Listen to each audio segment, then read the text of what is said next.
Yeah, it was good. And, we've seen him come out and be very good in some of his starts, and usually it was just an inning that kind of blew up on him. Had a couple opportunities for it to happen.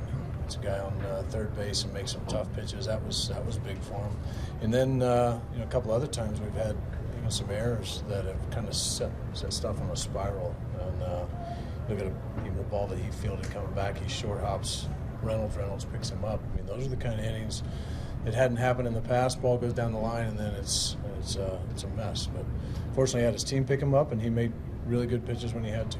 He set a definitely different tone today in the first, given that he'd given up runs in the first inning the last couple times out. For him to get those 2 strikeouts, did he seem like kind of a different guy? I think he just went about making pitches. I don't think he was overthinking things here today. I think it's frustrated him in the past when he starts almost doubting himself when he gets into the big situations. And today it just looked like he was able to shut it out and just continue to make pitches. And it was impressive. He did a real nice job. Does he go out for another inning if it doesn't rain? He was on a short leash. Yeah, he may have started that inning and see if they make a move over there. Could have been done as well. How long do you think Hayward saw that ball? Not very long. Yeah. I mean, that's the game. Yeah. I mean, that plays so much more difficult than what he made it look. I mean, it's a game-changing play. Got a man on third base and run in, and just an absolute mess going on right there. He somehow stuck with it. A great play. How about Mark Reynolds at the plate, the infield hit, and then of course the big home run. Yeah, nice to see that ball jump out of the park for him. He didn't even really get that ball.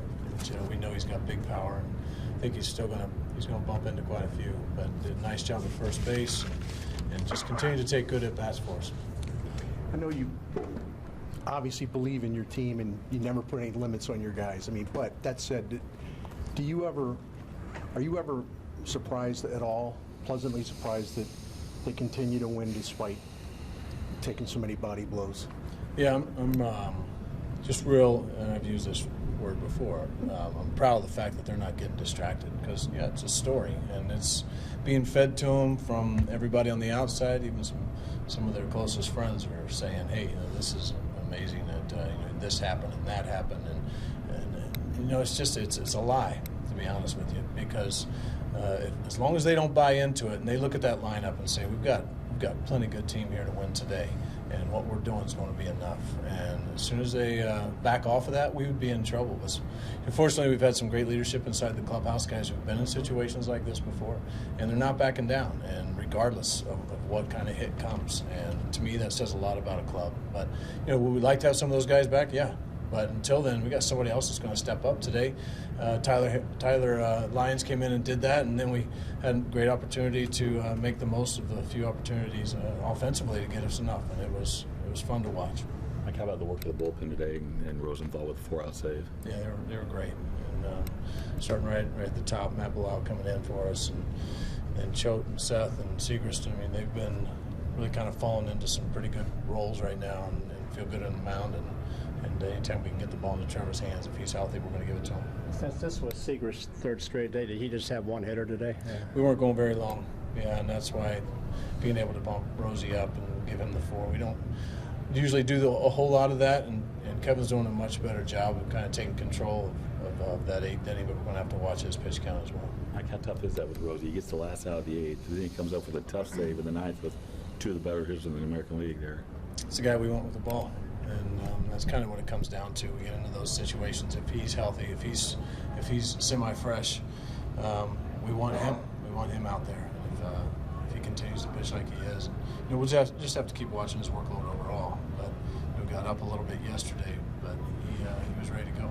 Did you discuss Reynolds' slide, if that's what you could call it, at first base there? I think that's one of the best reactions we've had at first base. It's amazing.